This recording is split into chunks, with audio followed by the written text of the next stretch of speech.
You can see that it's filling the bottle up. This is the stuff that's coming out. Ooh, it locks them up pretty good. Welcome back to the channel.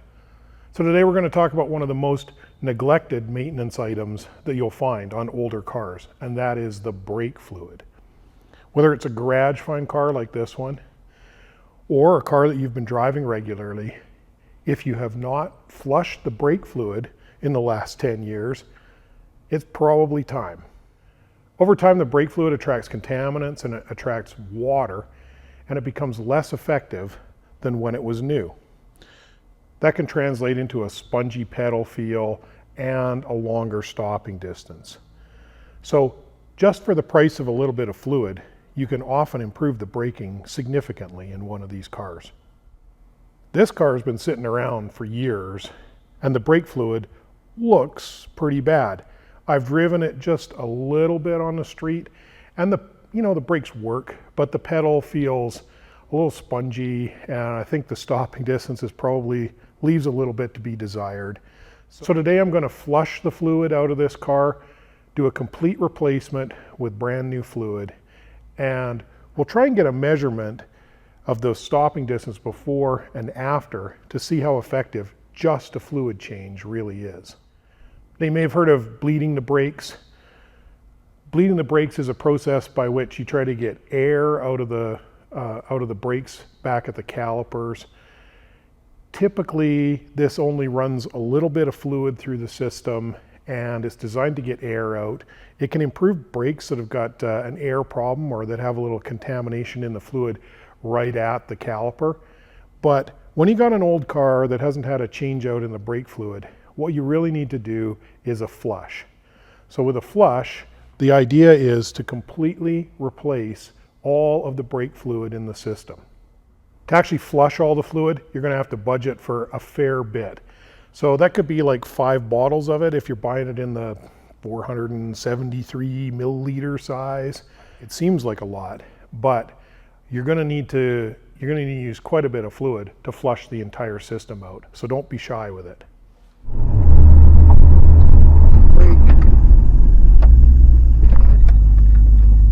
So I took the car out, did a few test stops. Hopefully that gives us a little data on how the car was performing before the brake bleed. Now we're going to go ahead and flush the brake system, and then we'll go and try it again. When you go to bleed or flush a brake system, you're going to need a few specialized tools. Probably the simplest of these tools is a little bottle like this. It's got a magnet, it's got a nipple. You can put a hose on here with a bleeder valve fitting.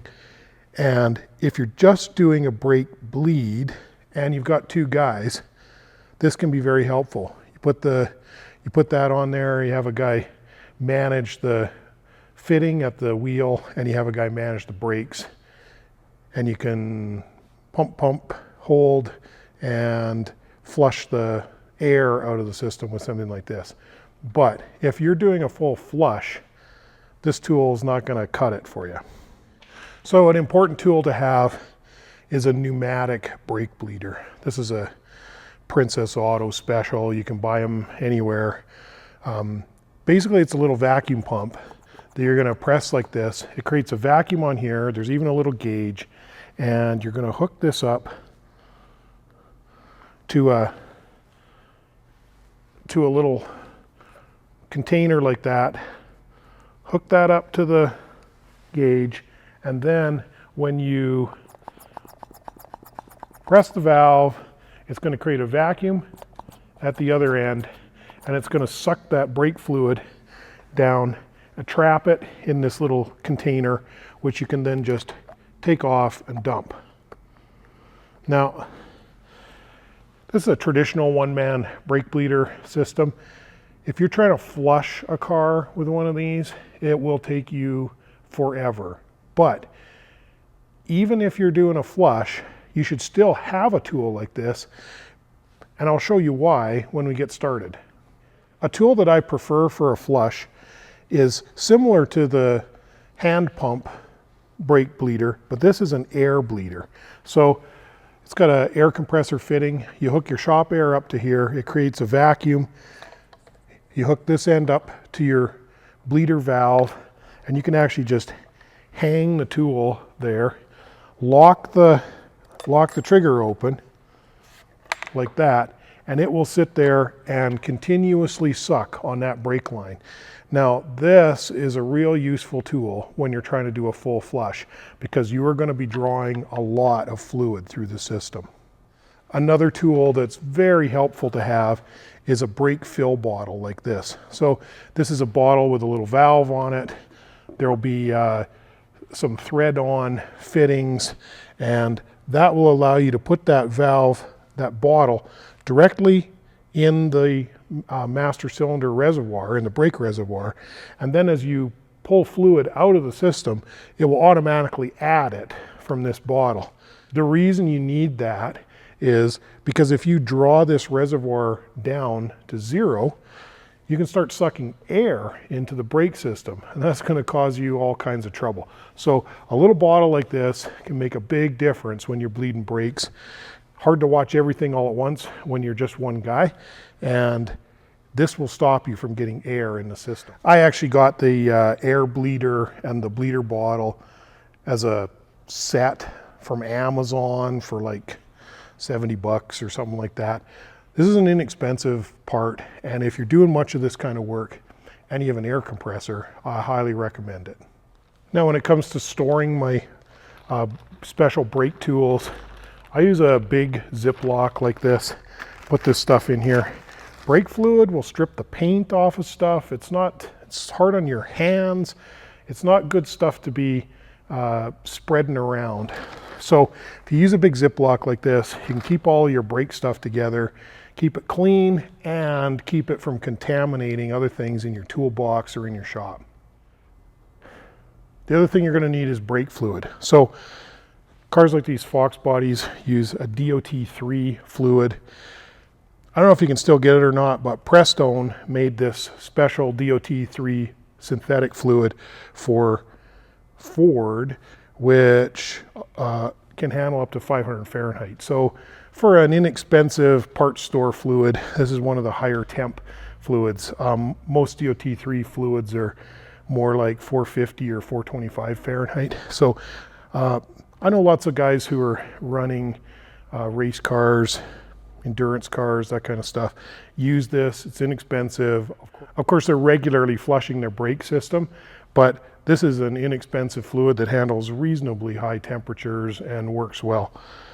I'm not actually 100% sure if you can still get it, but if you can, this Prestone synthetic made for Ford is some good stuff. So I'm going to give you a little overview of the general procedure here. First things first, we're going to use our pneumatic brake bleeder tool to suck this reservoir dry. Absolutely don't touch the brakes when the reservoir is dry like that, but you can suck all of the old fluid that you can get out of the reservoir before you start. This will reduce the amount of fluid that you need and avoid mixing old contaminated fluid with new fluid when you're flushing it through. So suck the reservoir dry first, then we're just going to do it in order. We're going to start with the brake that's the furthest away, that's the right rear. It's going to take a long time to draw all the fluid through that. We're going to bleed that out until we start to get clear fluid there. Then we're going to move to the driver's side rear, bleed that till we get clear fluid. Then we're going to move to the passenger side front, bleed that till we get clear fluid. Move to the driver's side front, bleed that till we get clear fluid. And once we've got clear fluid on all four of those in that order, we're done. Take the car for a test drive and make sure everything worked. If I had my guess, I'd guess this car had never had a flush, and that would not be atypical. The first thing that gives you an idea is this fluid that you can see through the translucent brake reservoir looks black. That's terrible. Brake fluid is supposed to be clear. Now, sometimes I'm going to try and give you a little look inside here. Press that down. You can see it's a dark brown or blackish color. That fluid is contaminated and old, and it's definitely a source of braking problems on the car. So that's what we're going to try to get rid of today. Okay, another real tip here is, even if you're a guy like me who doesn't really like gloves, wear them. this stuff is really hard on your hands. Let's get in here with our tool and we'll try and get as much of this old fluid out of this reservoir as we can.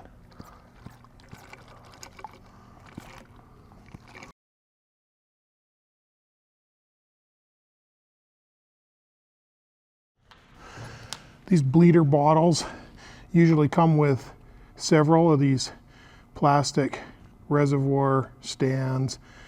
Depending on your reservoir design, you might put it on this way, you might put it on the other way, you're going to put it on at different heights and so on. You want to make sure you have it set up so that it continuously fills the reservoir, never letting air get into the brake lines, and that it stays stable. So you'll also notice how clean this new brake fluid looks. It's colored really only by the coloration of the bottle. So let's get that in there, and then I'm going to open this up, and you can see it starting to fill. There's bubbles there in the bottle. It's starting to fill that reservoir up, and we'll check that it fills it and then stops. Okay, so there, it's filled the reservoir up. You can probably see it on the line here. It's come to a stop, so it's no longer filling. And then as I draw this down with the bleed tool, it will add more as needed. Up in here, in this little spot, is where the bleeder valve is. There'll be a rubber cap on there, or there should be. Like this one has a rubber cap. And you're going to want to take that rubber cap off. So that's this little deal here. Set that aside, but don't lose it. And then this little valve here, this little bleeder screw, you're going to want to turn counterclockwise to loosen it. Then loosen it with that box end.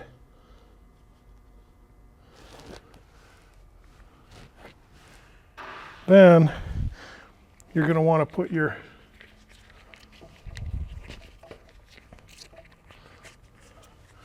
bleeder system over top like this. Clip that on there, and then you can start to draw fluid out of the brake. So I usually have it set up like this, with the car up off the ground a little bit, a little stepping stool so I can monitor my bottle up front with the air bleeder here, and I'll get the air bleeder working and we'll start getting some fluid out of this thing. And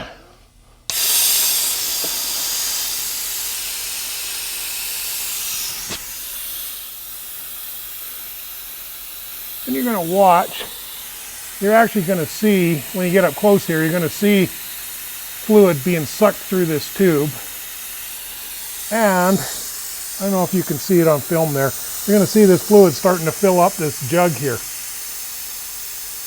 Now we want to suck quite a bit through. So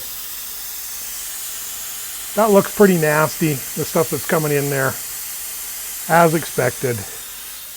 And this is the one that's the furthest away. So this is the one that's going to take the longest and that we're going to suck the most fluid through. What you're going to find is, as we do this, this one will take forever. The next one will take quite a bit less time because you've already got that fluid sucked from the reservoir clean up to the T point here. Then when you get doing the fronts, they'll take progressively less.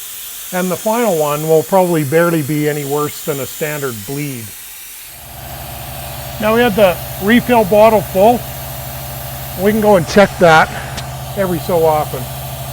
Over here you need to keep an eye on your refill bottle, and you can see we've emptied about half the bottle. And if you look carefully while this is working, you'll typically see bubbles as the fluid is slowly draining out of the bottle into the reservoir. It's a good idea to keep an eye on this. It saves a lot of grief in running out of fluid in the reservoir, but you should still be keeping an eye on it. Just to give you an idea, this is the stuff that's coming out. Remember, that stuff is supposed to be totally clear. So it's pretty nasty, and this is a problem, and you'd be shocked how many cars have this kind of problem. That's the bleeder location on the stock front brakes. Pull this away. You can see I've got the jug hanging there. And actually, you can see that fluid looks pretty clear in the jug. That's because I'm taking this right when we're done the job. So eventually you will get clear fluid. You gotta use your judgment a little bit. Obviously there's a little contamination from all the horrible stuff that went in before. That's much, much better. And it's much closer to the fluid that's in the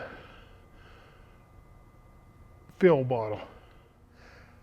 All right, so I finished the brake flush. I used like 3.5 bottles of DOT3 fluid.